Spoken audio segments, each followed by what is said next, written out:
মানে থাকে না যে আমাদের মুরব্বীরার একটা কথা আছে আর কি, যে মুসলিম ভাইয়ের বউয়ের কথা, শোনো অল্প পানির মাছ বেশি পানিতে পড়লে লাফালাফি এবং ছটফট করে। ও জামাতের এটিএম আজহারুল ইসলাম ভাই নাকি গোলাম পরওয়ার সাহেব বলছিলেন বাপের থেকে বেশি বুঝো না। কাকে বলছিল? এনসিপি কে। দেখেন এনসিপি যারা এই মুহূর্তে এমপি হয়েছে পুরাটাই জামাতের দয়া দয়া দয়া।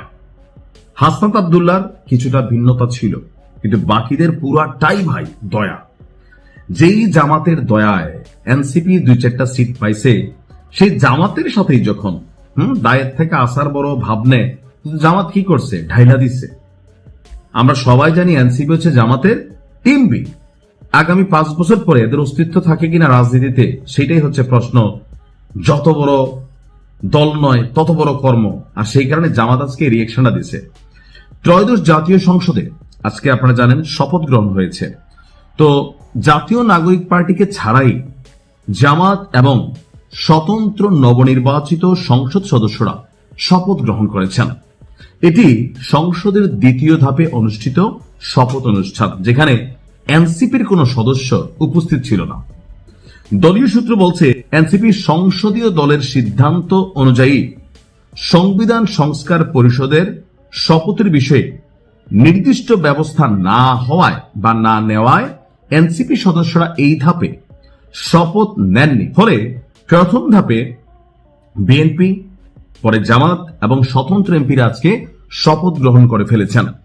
তো এনসিপির এই আপনার কি বলা হয় যে ধরেন শপথ না নেওয়ায় কি কিছু যায় আসে না? বিশ্বাস করেন এনসিপির এই শপথ নেওয়া না নেওয়াতে কোনো কিছুই আমার দৃষ্টিতে আসলে যায় আসে না।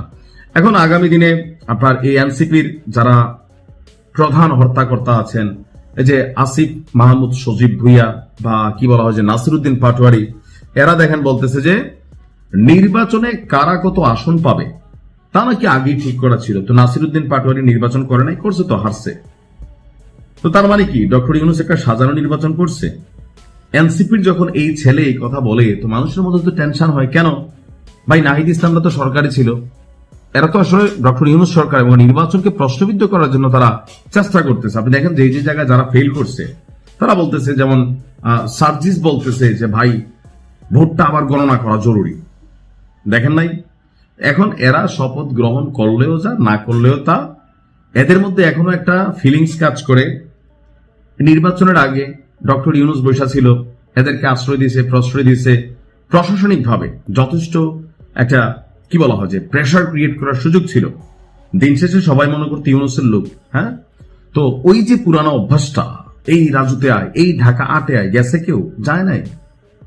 মির্জা আব্বাস ভদ্রলোক মানুষ, ধৈর্য ধরছেন, বলছেন এবার যদি মাঠে এসে ফাইজলামি করো তাহলে কিন্তু আমরা রুখে দাঁড়াবো। আর সত্যি যদি মির্জা আব্বাস এই মুহূর্তে রুখা দাঁড়ায়, নাসিরউদ্দিন পাটোয়ারিটা ভাইসা যাবে।